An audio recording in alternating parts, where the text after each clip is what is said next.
Durante l'età del bronzo, i greci si erano trasformati nei padroni del Mediterraneo. Non esisteva un luogo dove non avessero condotto le loro navi.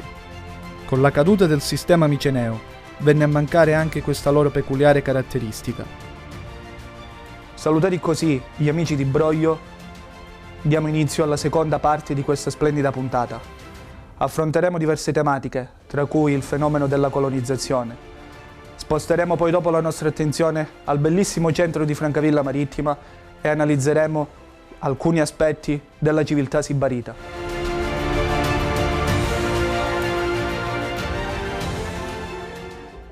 Ci fu un vuoto temporale di ben 400 anni. Non si conosce cosa che accadde in questo periodo. Il mare era diventato ostile e le tratte dei commerci erano dunque un triste passato da lasciarsi alle spalle. Si iniziarono a delineare nuovi equilibri, si va alla ricerca di un nuovo modello capace di ricostruire un'identità. Nascono le prime poleis. Ma la nascita di questo sistema portò nel corso del tempo al nascere di nuove problematiche. Stiamo attraversando un periodo storico che va dall'8° al VII secolo a.C., quando ci imbattiamo con il fenomeno del movimento coloniale. Crescita esponenziale degli abitanti, esigenze di commerci, necessità di nuove terre. Si organizzarono delle vere e proprie spedizioni, dove alla guida vi era la figura del legista. Quest'ultimo aveva il compito di consultare l'oracolo di Delfi, il centro del mondo per gli antichi greci. Ricevute le indicazioni e il modo di agire, l'egista aveva il compito di occuparsi della riuscita del viaggio e dell'incolumità dei coloni. L'Italia meridionale, agli occhi dei coloni, era sinonimo di possibilità, una sorta di nuovo mondo.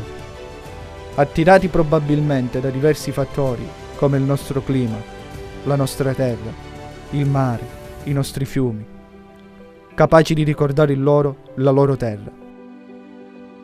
La più antica colonia greca d'Occidente fu fondata dai Calcidesi intorno al 770 a.C., Pitecusa.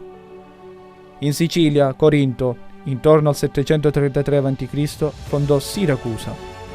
In Calabria, intorno al 720 a.C., gli Achei, insieme ad un altro popolo, i Trezeni, fondarono Sibari, e così via. Ma come abbiamo spiegato in precedenza, la nostra costa non era un territorio disabitato, vi erano già stanziate alcune popolazioni. Nel caso di Sibari, gli storici antichi sembrano tacere come avvenne il contatto tra i coloni e il popolo che risiedeva in questo territorio. Ma il più delle volte i coloni dovevano impugnare la spada per combattere contro le popolazioni indigene per privarli delle proprie terre. Ci troviamo a Francavilla Marittima, in località Timpone della Motta, dove in questo sito gli archeologi hanno identificato un Atenaion all'interno di uno dei più importanti santuari nella piana di Sibari.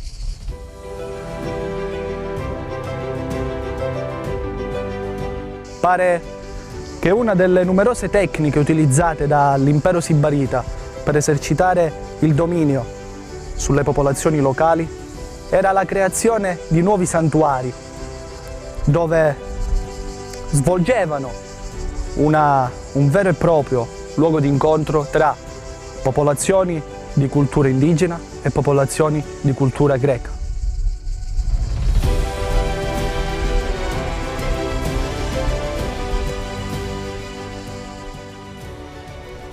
Siamo sul punto più alto della collina, dove è stato identificato il tempio dedicato al culto di Atena.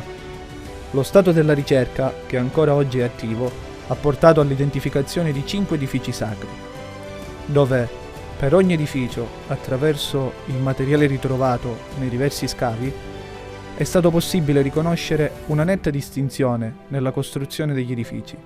Diversi furono i materiali, diverse furono le tecniche e differenti furono i secoli. È nota la presenza di edifici che furono costruiti ancor prima della fondazione di Sibari. Questo splendido santuario, quando Sibari fu distrutta, subì ulteriori modifiche con un cambio di culto, ed a fianco alla dea Atena vennero venerate altre divinità, come le ninfe e Pan. All'interno di questo santuario sono state identificate numerose stipi votive. In genere, una volta che si scava in alcuni territori sacri, come questo, ci si può imbattere in fosse piene di oggetti votivi, conservati proprio dai ministranti del Tempio, come proprietà del Dio. Sono stati ritrovati molti vasi con diverse funzioni. Le piccole brocchette ritrovate, l'idria, sono piccole brocchette che nell'antichità venivano usate per contenere l'acqua, il che servirà per alcune pratiche di alcuni rituali che servivano per rendere omaggio alla dea. Guardate voi che panorama! Basta semplicemente chiudere gli occhi in questo posto per perdersi in un passato omerico.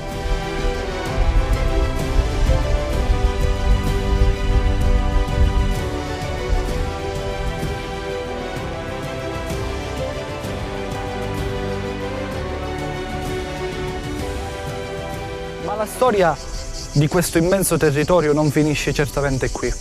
C'è dell'altro, molto altro. Al di là dell'importanza storica, culturale, religiosa che questo santuario ricopre, a Francavilla appartiene anche un altro rebus, l'identificazione con la città di Lagaria, la città di Epeo. Ma gli storici antichi ci hanno lasciato poco, molto poco, per capire la reale localizzazione di questa importantissima città.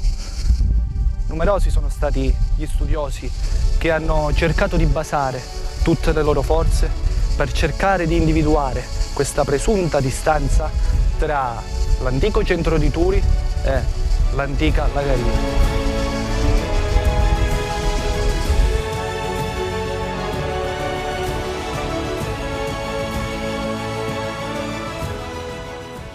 Il ruolo occupato di Epeo durante la guerra non fu affatto marginale.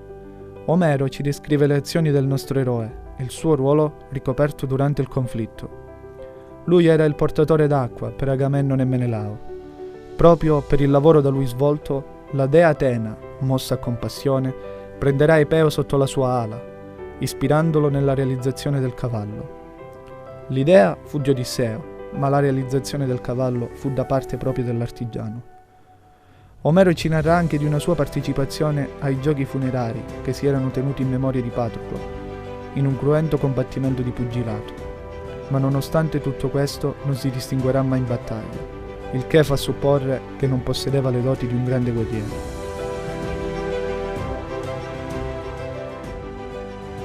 Tutto questo può aiutare la ricerca per avere un identikit della figura di Epeo e per identificare Francavilla Marittima come presunta Lagaria.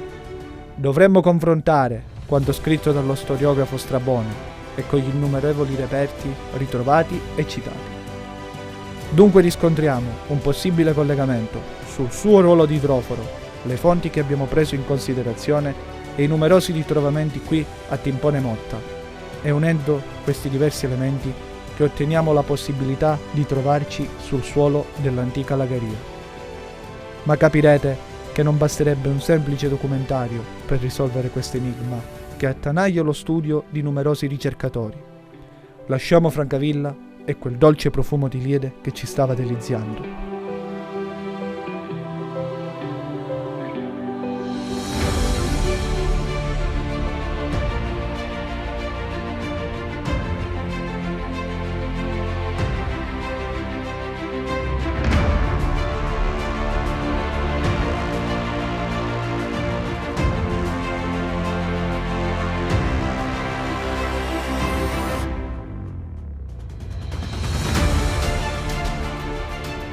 Ricchezza.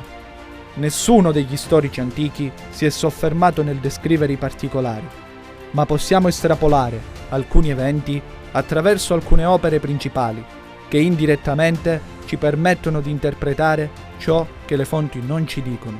Ma gli storiografi, quando ci narrano dell'antica Sibari, che cosa vogliono intendere con il termine ricchezza? Ebbene, proviamo insieme ad arrivarci.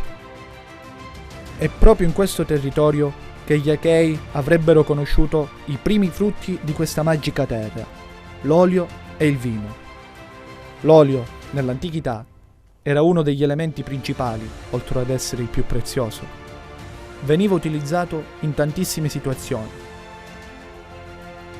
Ad esempio, le feste che si celebravano in onore degli dei portava all'accensione di numerosissime lampade, agli atleti che prima di scendere in campo si ungevano il corpo con l'olio, oppure veniva utilizzato anche nella composizione delle varie medicine per guarire varie ferite. Lo storico antico Plinio il Vecchio, nella sua Naturalis Historia, ci scrive di una legge antica che proibiva di rompere i rami degli ulivi, il che ci lascia immaginare sul significato che gli antichi romani avessero di questa pianta. Un'altra specialità di pari importanza in questo territorio è il vino, che lo stesso Strabone definirà il più nobilissimo tra tutti i vini, prodotto in quantità tale da essere esportato nei porti dell'Africa e della Spagna. Tra le numerose ipotesi sul come Sibari sarebbe riuscita ad arricchirsi, potremmo trovare quella più giusta proprio affrontando il tema dell'agricoltura. Ci troviamo davanti ad un reperto forse di manifattura un po' più tarda alla civiltà sibarita, ma agli abitanti, da quanto ritrovato dalle fonti e dalle numerose monete ritrovate in questo territorio, piaceva identificarsi con il toro. Questo perché si identificavano nel duro lavoro portato avanti da questo animale nei campi, e il toro era sinonimo di fertilità nel mondo antico, il che rimanda proprio ai continui frutti che la terra sibarita riusciva ad offrire ai propri abitanti e non solo. E in un breve arco temporale, grazie a numerosi fattori citati in precedenza, Sibari si arricchì. Il popolo sibarita godeva di un profondo legame di amicizia con l'antico centro ionico di Mileto, una delle città più ricche e potenti situata nell'Asia Minore. Da queste città i sibariti si impossessarono di quella vanità e superficialità che in futuro sarà la causa principale di ogni sua rovina. La sfarzosità e la ricchezza era all'ordine del giorno nell'abbigliamento dei sibariti. La storia ci tramanda un racconto sul sibarita Alcistene, ricamatore dell'antichità e creatore di una veste di porpora piena di pietre preziose, con rappresentazioni di animali, allegorie di antiche terre e dei come Giunone, Apollo, Giove. Ed eccoci in questa sala, dove possiamo ammirare questo bellissimo reperto, un pettorale in argento e oro ritrovato nel cantiere degli Stombi, nella campagna di scavi del 70. Pare che l'oggetto in origine doveva avere la forma della mezzaluna, decorato sulla superficie con fiori. Possibile che proveniva dall'Asia Minore, ma tutto questo potrebbe essere collegato alle vesti lussuose e appariscenti delle donne sibarite.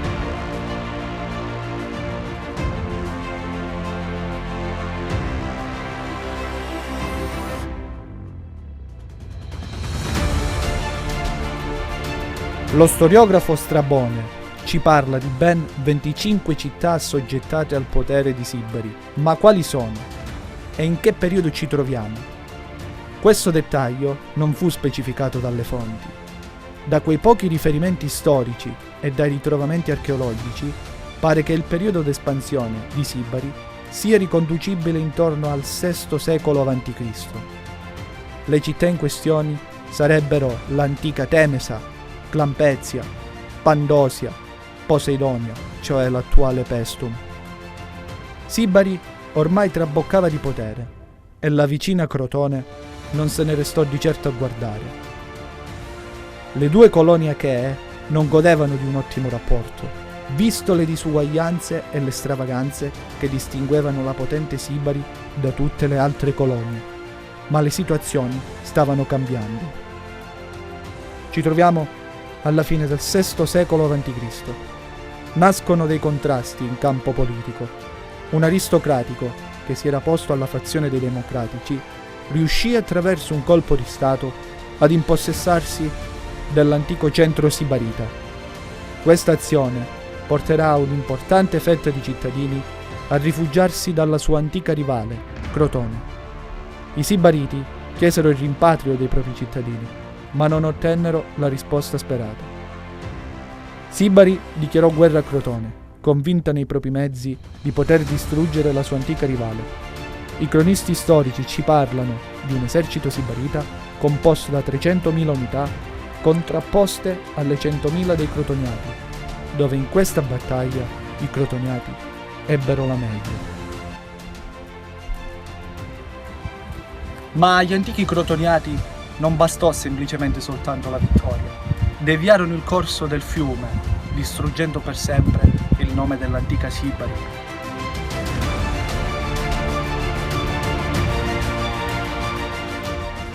riuscirono a fuggire in ben pochi e numerose sono state le volte che hanno provato a ricostruire questa antica città.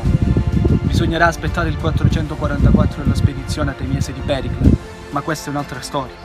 Amici telespettatori, vi ringrazio per avermi seguito e vi do appuntamento al prossimo viaggio nella storia qui su Teleuropa Network.